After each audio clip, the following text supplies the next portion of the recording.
السلام علیکم ورحمۃ اللہ وبرکاتہ۔ جی غلام مصطفیٰ بھائی، اللہ تعالیٰ آپ کو جزائے خیر دے۔ آپ نے مسند احمد بن حنبل کی یہ حدیث لگائی جس میں حدیث نمبر ہے 25,567۔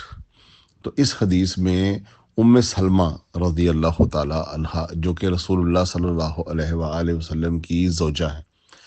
اب آپ سب بھائی دلوں پر ہاتھ رکھیں کہ نبی علیہ الصلوۃ والسلام کی زوجہ ام المومنین حضرت ام سلمہ ابھی زندہ ہے۔ یعنی کتنا نبی علیہ الصلوۃ والسلام کے وفات کا قریبی زمانہ ہے، اور اسی زمانے میں وہ خود ایک تابعی کو کہہ رہی ہیں کہ تمہارے ممبروں پر میں سنتی ہوں کہ نبی علیہ الصلوۃ والسلام کو سب کیا جاتا ہے۔ سب جو ہے نا وہ گالی ہی اس کا مطلب ہوتا ہے، یا تنقید یا برا کہنا، کسی کو اچھا کہنا نہیں ہوتا سب۔ تو تمہارے ممبروں پر نبی علیہ الصلوۃ والسلام کو سب کیا جاتا ہے، یعنی کہ گالیاں دی جاتی ہیں۔ تو اس نے کہا معاذ اللہ، اے ام المومنین، کون بدبخت یہ جرت کر سکتا ہے؟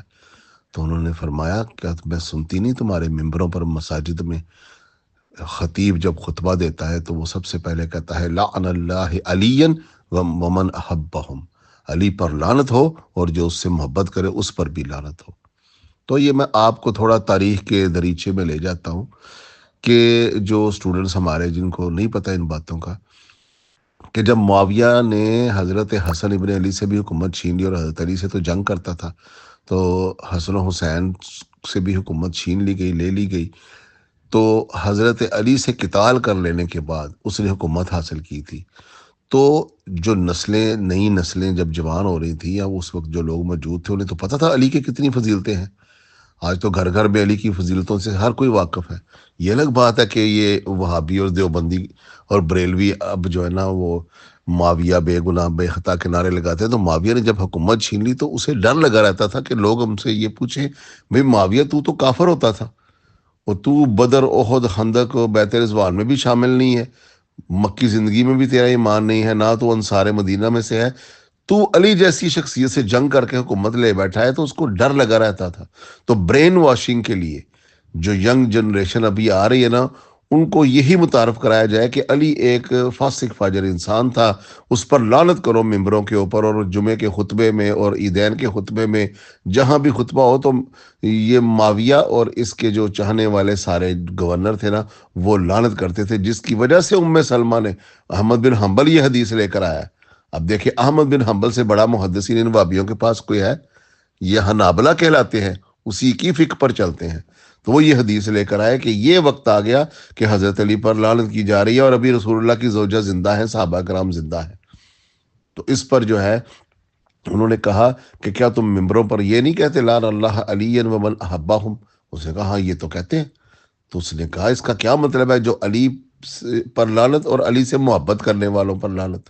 تو میں رسول اللہ کی زوجہ ہوں، رسول اللہ کے گھر میں رہی ہوں، سب سے زیادہ محبت علی سے رسول اللہ کیا کرتے تھے، تو پھر یہ گالی کہاں پر گئی؟ تو بتانے کا یہ مقصد تھا۔ یہ جو ہمارے پیارے بھائی ہیں غلام مصطفیٰ صاحب، وہ ٹیچر بھی ہیں، اور معاذ اللہ الحمدللہ وہ وقت نکال کر اور یہ اس طرح کی انہوں نے حدیث بیان کی، حدیث بھی لگائی، اور اس کے اوپر انہوں نے اپنا تجزیہ بھی بیان کیا۔ تو یہ سب سمجھ لیں کہ یہ ممبروں پر پھر یہ رسم بد معاویہ نے شروع کروائی تھی۔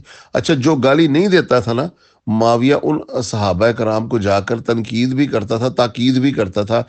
تو یہ 6220 نمبر حدیث ہے مسلم شریف میں، جو کہ اہل سنت کے ہاں اصح کتاب القرآن بخاری اور مسلم کہلاتی ہے۔ تو اس مسلم شریف میں بھی حدیث ہے کہ پھر اس کو پتہ چلا کہ یہ سعد بن ابی وقاص جو ہے یہ گالی نہیں دیتا حضرت علی کو، یہ سب نہیں کرتا حضرت علی پر۔ تو معاویہ نے باقاعدہ پوچھا سعد بن ابی وقاص سے، ممانا کا سب ابی تراب، وہ تجھے کس نے روکا ہے علی کو سب کرنے سے؟ سب گالی ہی ہوتا ہے یا برا بھلا کہنا ہوتا ہے؟ دوسری طرف کہتے ہیں لا تسب الاموات، مردوں کو سب نہ کرو، لا تسب الاصحابی، نبی کے صحاب کو سب نہ کرو، من سب نبی فقتلہ، جو نبی کو سب کرے اس کو قتل کر دو۔ تو یہی سب ہم ترجمہ ہی نہیں کرتے، جس سب سے کہتے تھے صحابی کو سب نہ کرو، مردوں کو سب نہ کرو، اور نبی کو جو سب کرے اسے قتل کر دو۔ وہی معاویہ جا کر سعد بن ابی وقاص کو کہتا ہے مما انا کا سب ابی تراب، کہ تجھے علی کو سب کرنے سے کون روکتا ہے؟ اگر یہ کوئی عام سی بات ہوتی، کوئی سیاسی تنقید، کوئی ایسی بات ہوتی جس طرح یہ دیوبندی وابی مولوی ایکسپلینیشن میں معاویہ کو بچانے کی ناکام کوشش کرتے ہیں، سعد بن ابی وقاص نے کہا میں کبھی اس شخصیت کو برا نہیں کہوں گا، گالی نہیں دوں گا، میں ان میں تین ایسی چیزیں پاتا ہوں معاویہ کہ اگر ان میں سے ایک بھی مجھے مل جاتی تو سرخ اونٹوں سے بہتر ہوتی۔ سرخ اونٹ ایک قیمتی ترین سواری سعودی عربیہ میں اس وقت چلتی تھی، حجاز میں۔ اس نے کہا وہ مجھے ایک بھی فضیلت علی کی مل جاتی، تم مجھے اس علی کے اوپر گالیاں دینے کے لیے کہتے ہو۔ سن معاویہ، نبی علیہ الصلوۃ والسلام جب تبوک پر جا رہے تھے تو حضرت علی کرم اللہ وجہ کو پیچھے چھوڑ کر گئے، اور وہاں حضرت علی نے کہا کہ آپ مجھے پیچھے چھوڑ کے جا رہے ہیں، تو آپ نے فرمایا اما ترضى ان تكون منی منزلت ہارون من موسیٰ یا علی اللہ علی نبی آبادی۔ اے علی، کیا تو راضی نہیں کہ تجھے مجھ سے وہی نسبت ہے جو ہارون کو موسیٰ سے تھی؟ جب موسیٰ علیہ السلام طور پر جاتے تو ہارون کو چھوڑ کے جاتے پیچھے۔ علی تجھے بھی مجھ سے وہی نسبت ہے، لیکن بس ایک فرق رہ جائے گا، صرف ایک فرق۔ نبی علیہ الصلوۃ والسلام نے کہا کہ اللہ نبی آبادی، بس اس کے بعد نبی کوئی نہیں میرے بعد ہوگا، باقی تیرے اندر ساری وہ نسبتیں ہارون موسیٰ والی ہی ہیں۔ آج جو کہتے ہیں جی نہیں جی خلیفہ جو ہے نا وہ فلاں ہو گیا، تو اللہ کے نبی کہہ دیتے نا لا خلیفہ تو بعد ہی، خلیفہ بھی میرے بعد تو نہیں ہوگا۔ نہیں جی فضیلت سب سے زیادہ کسی اور کی ہے، تو اللہ کے نبی کہہ دیتے نا لا فضیلت تو بعد ہی۔ جس چیز کو حضرت علی سے ایگزٹ کیا نبی علیہ الصلوۃ والسلام نے، خارج کیا، اس کا بتا دیا لا نبی آبادی، میرے بعد نبی بس تو نہیں ہوئے گا، باقی تمہیں وہی نسبت ہے۔ تو موسیٰ کے بعد ہارون افضل ہے، موسیٰ کے بعد ہارون اس کا خلیفہ ہے، موسیٰ کے بعد ہارون ہی جو ہے نا وہ نظام سنبھالتے ہیں، موسیٰ کے بعد ہارون ہی عالم ہے، موسیٰ کے بعد ہارون ہی جو ہے نا بہترین انسانوں میں سے ہے۔ تو حضرت علی کو یہ ساری نسبتیں اللہ کے نبی نے فرما دی۔ پھر کہا سن معاویہ، تو اس علی کے اوپر مجھے کہتا ہے کہ سب کروں۔ نبی علیہ الصلوۃ والسلام نے خیبر کی رات میں کہا یحب اللہ و یحب الرسول، میں علم کل اس کو دوں گا کہ جس کو اللہ محبت کرتا ہے اور اللہ کا رسول بھی محبت کرتا ہے۔ سب کا دعویٰ ہوتا ہے نا کہ وہ اللہ سے اس کے رسول سے محبت کرتے ہیں، اللہ دعویٰ کرتا ہے کہ میں اس سے محبت کرتا ہوں۔ سارے صحابہ نے رات کو سوئے نہیں کہ یہ صبح مجھے علم مل جائے اللہ مجھ سے محبت کرتا ہوگا۔ پھر حضرت عمر کہتے ہیں میں نے کبھی یہ خواہش نہیں کی تھی کہ مجھے کوئی امارت کوئی عہدہ ملے، لیکن اس رات میں نے بھی جو ہے یہ خواہش کی کہ مجھے مل جائے۔ خود سعد بن ابی وقاص کہتے ہیں کہ میں ہتھیار باندھ کر صبح صبح بار بار نبی علیہ الصلوۃ والسلام کے آگے سے گزرتا تھا کہ رسول اللہ کی نظر پڑے وہ مجھے علم دے دیں۔ ایسی خواہشات کر رہے ہیں سعد بن ابی وقاص اور حضرت عمر۔ تو نبی علیہ الصلوۃ والسلام نے، سعد نے کہا اے معاویہ سن، نبی نے کہا این علی، علی کہاں ہے؟ یہ فضیلت مجھے مل جاتی تو میں سرخ اونٹوں سے بہتر سمجھتا۔ پھر نبی علیہ الصلوۃ والسلام نے جب نجران کے عیسائیوں کے ساتھ حجت تمام کر دی، وہ اسلام نہیں لا رہے تھے، وہ مناظرے کر رہے تھے، تو پھر نبی علیہ الصلوۃ والسلام اور ان میں یہ طے پایا کہ ہم اپنے اپنے بڑوں کو لے کر آئیں گے، علماء کو لے کر آئیں گے، اور ایک دوسرے کے اوپر اللہ کی حجت تمام کر دینے کے بعد لعنت کریں گے، جو جھوٹا ہوگا وہ برباد ہو جائے گا۔ تو سارے عیسائی اپنے اپنے بڑے گرو گھنٹالوں کو لے کر آگے، اور ادھر سے حضرت رسول اللہ صلی اللہ علیہ وآلہ وسلم ہاتھ میں حضرت حسین کو اٹھایا ہوا ہے، انگلی سے حضرت حسن کو لگایا ہوا ہے، اور ساتھ ساتھ حضرت بی بی فاطمہ ہے اور حضرت علی ہے۔ نبی صرف ان کو لے کر گئے اور کہا قرآن میں یہ اللہ نے آیت اتار دی وَنَدُوا أَبْنَاءَنَا وَأَبْنَاءَكُمْ وَنِسَاءَنَا وَنِسَاءَكُمْ وَأَنفُسَنَا وَأَنفُسَكُمْ ثُمَّ نَبْتَهِلْ فَنَجْعَلْ لَعْنَةَ اللَّهِ عَلَى الْكَاذِبِينَ۔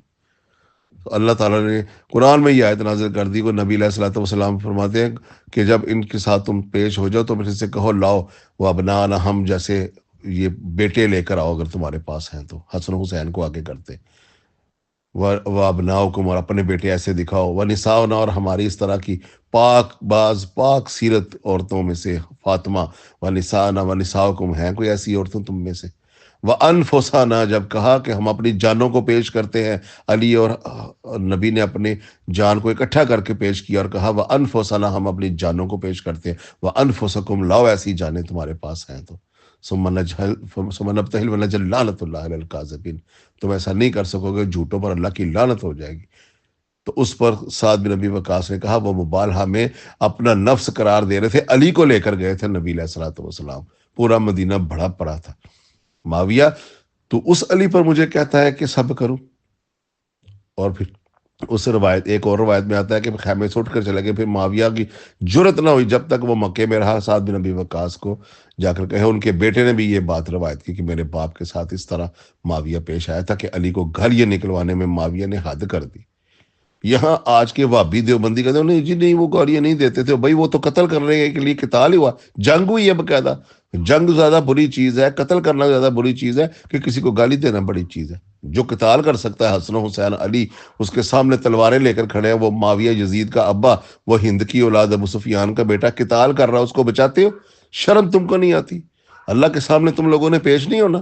کس منہ سے اللہ کے سامنے جاؤ گے کہ یا رسول اللہ تیری آل کے ساتھ یہ قتل و غارت گری کرتا رہا، ہم وہابی دیوبندی بریلوی اس کو بے گناہ بے خطا معاویہ معاویہ اور کاتب وحی اور فلانا حال المومنین مسلمانوں کا ماموں کے درجے دے کر ہم اس کی حفاظت کرتے ہیں دنیا میں، وہ تیری آل سے قتل و غارت گری کرتا رہا اور اس کے بعد پھر ممبروں پر لعنت بھی کرواتا رہا۔ ام سلمہ کوئی جھوٹ بول رہی ہے، احمد بن حنبل کوئی جھوٹ بول رہا ہے، حضرت سعد بن ابی وقاص جھوٹ بول رہے ہیں۔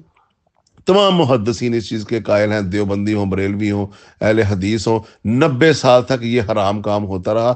پھر ایک ایسا مروان ہی کی نسل سے ایک ایسا بندہ آیا، عمر بن عبدالعزیز، اللہ اس پر رحم کرے، اس کے یہ اچھا کام ہے، اس نے پھر اس تمام ممبروں پر جو جتنے مولوی ملا ملوانے معاویہ کے مقرر کیے ہوئے نسلوں سے چلتے آ رہے تھے، اس نے کہا کہ یہ لعن اللہ اب علی ومن حبہم کی یہ باتیں نکالو، اور اس پر اس نے قرآن کی پھر وہ آیت آج ہم ممبروں پر سنتے ہیں۔ جمعہ پڑھنے کے لیے لوگ جاتے ہیں، پتہ نہیں ان کو عربی آتی ہے کہ نہیں، بیچارے جمعے کے خطبے کو سمجھتے بھی ہیں کہ نہیں، لیکن امام لاسٹ میں یہ پڑھتا ہے ان اللہ یامرکم بالعدل والاحسان وایتاء ذی القربى وینہی عن الفحشاء والمنکر والبغی یعظکم لعلکم تذکرون۔ یہ جب آیت پڑھتا ہے امام، تو میرا تو اس تاریخ میں چلا جاتا ہوں کہ ان آیت کے عوض حضرت علی حسن حسین کو کے سامنے حضرت علی کو لعنت کی جاتی تھی، اور لوگ سنتے تھے، کوئی بولے تو اس کو قتل کر دیا جاتا تھا۔ یہ ہے تمہارے معاویہ کی خصوصیت، اور جس معاویہ کو بے گناہ بے خطا معاویہ معاویہ کہتے پھرتے ہو، اس کے نام پر مسجدیں بناتے پھرتے ہو، اس کے نام پر مدرسے اور بچوں کا نام معاویہ رکھتے پھرتے ہو، شرم تم کو مگر نہیں آتی؟ کہ اللہ کے سامنے پیش نہیں ہونا تم لوگوں نے؟ یا تو کہہ دو کہ یہ حدیثیں جھوٹی ہیں، آؤ منکر حدیث بنو، حدیث کا انکار کرو، پھر ہمیں پتہ ہو کہ تم لوگ اس حدیثوں کو مانتے ہی نہیں ہو۔ جب حدیث منوانی ہو تو احمد بن حنبل تمہارا سب سے بڑا جو امام بن جاتا ہے، بخاری مسلم تمہارے، بخاری میں بھی موجود ہے، مسلم میں بھی موجود ہے، اصح کتاب بعد القرآن بخاری مسلم، جب ہم وہاں سے پیش کرتے ہیں تو سب کے معنی جتنے مرضی بدل لو، سب اگر تم نبی کو سب کرو گے کافر ہو جاؤ گے، علی کو سب کرو گے تو ناسبی اور جہنمی ہو جاؤ گے۔